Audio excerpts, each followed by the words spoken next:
ईसा के जन्म के 500 साल पहले चीन में एक नामचीन फौजी जनरल जन सुन ने द आर्ट ऑफ वॉर नाम की एक किताब में लिखा था कि जंग की सबसे बड़ी बेहतरीन कला है कि बिना लड़े ही दुश्मन को पस्त कर दो। चीन में इस किताब को आज भी वैसा ही माना जाता है जैसा भारत में चाणक्य नीति को माना जा रहा है। चीन जंग की इस कला के अनुसार अपने पड़ोसी देशों से व्यवहार करता है, कमजोर पड़ोसियों को कर्ज के जाल में फंसा लेता है और सक्षम पड़ोसियों को विवादों में फंसा कर रखता है। 150 से अधिक देशों को 112.5 लाख करोड़ रुपए का कर्ज बांट रखा है।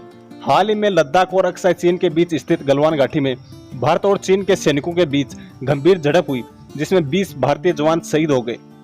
इस झड़प के बाद देश भर में बाइकआउट चाइना की लहर चल पड़ी है।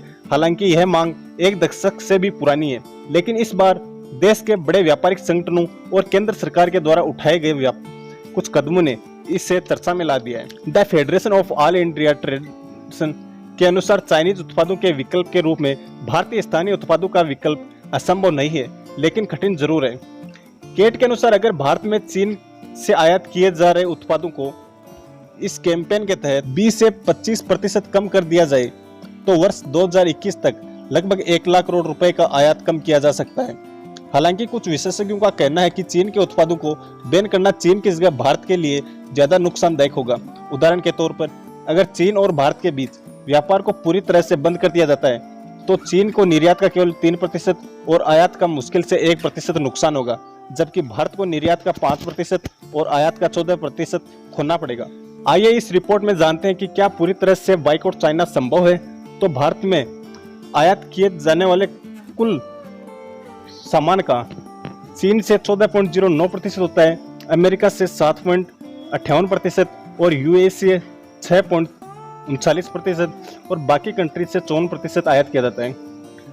भारत और चाइना के बीच हुए इस विवाद में अब तक क्या हुआ है। 15-16 जून को गलवान घाटी में एलएसी पर चीन और भारतीय सैनिकों के बीच हुई विवाद में 20 भारतीय सैनिक शहीद हो गए और 76 जवान घायल हो गए। इसके बाद से भारत में चीन को सैन्य के साथ साथ ही आर्थिक तौर पर सबक सिखाने की मांग जोर पकड़ चुकी है। इसमें चीनी सामान का बहिष्कार प्रमुख रूप से शामिल है। इसी बीच 19 जून तक दोनों देशों के से मेजर जनरल स्तर के अफसरों के बीच वार्ता हुई। लगातार वार्ता जारी है। इसी बातचीत के बीच चीन ने बंधक बनाए गए अपने 10 सैनिकों को रिलीज कर दिया और 19 जून को लगभग 6 घंटे तक बात हुई। हालांकि नतीजा क्या रहा, अभी तक इसकी जानकारी नहीं दी गई। 2017 में छपी एक रिपोर्ट के अनुसार चीन का केवल भारत से ही नहीं बल्कि उसके पड़ोसी देशों जापान, फिलीपींस, वियतनाम और मलेशिया से भी गंभीर विवाद है।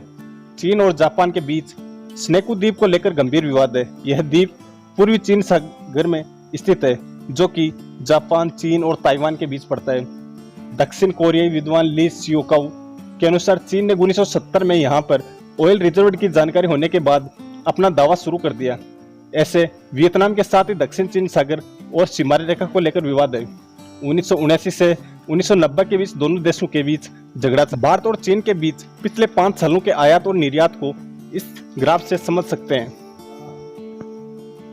वाणिज्य मंत्रालय के अनुसार चीन भारत को स्मार्टफोन, इलेक्ट्रिकल उपकरण, खाद्य, ऑटो कंपोनेंट, स्टील उत्पाद, टेलीकॉम उपकरण, मेट्रो, रेल कोच, लोहा, फार्मास्यूटिकल और केमिकल बेचता है। ब्लूमबर्ग की रिपोर्ट के अनुसार वर्ष 2019-20 में भारत को कुल निर्यात का 5% अकेले चीन को दिया जाता था, जबकि भारत में आयात का 14% अकेले चीन से था। डेटा के अनुसार चीनी उत्पादों के निर्यात के लिए भारत 7वां बड़ा देश है।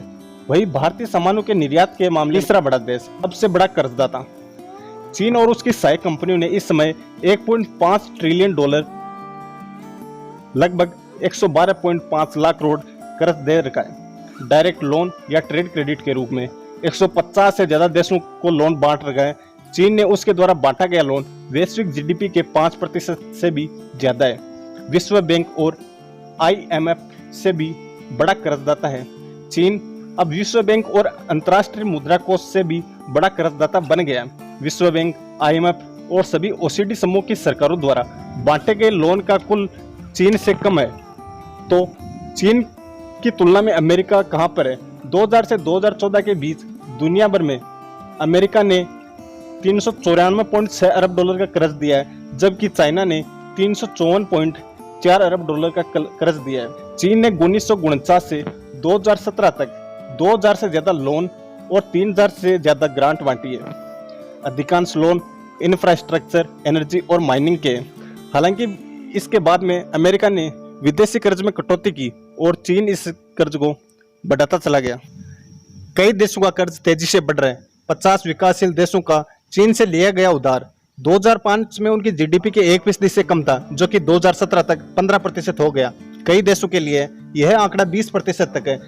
दुनिया भर में चीन छाया हुआ है। 41 से ज्यादा पाइपलाइन, ऑयल और गैस प्रोजेक्ट चला रहा है दुनिया भर में। 203 ब्रिज, सड़कें और रेलवे प्रोजेक्ट चला रहा है और 199 करीब पावर प्लांट बनाने में मदद कर रहा है चाइना। भारत की स्थिति क्या है? 2014 तक चीन भारत में 1.6 अरब डॉलर का निवेश किया था। अगले 3 सालों में यह 8 अरब डॉलर तक पहुंच गया। चीन के घोषित प्रोजेक्ट और निवेश योजनाओं को जोड़ लिया जाए तो यह आंकड़ा 26 अरब डॉलर तक है।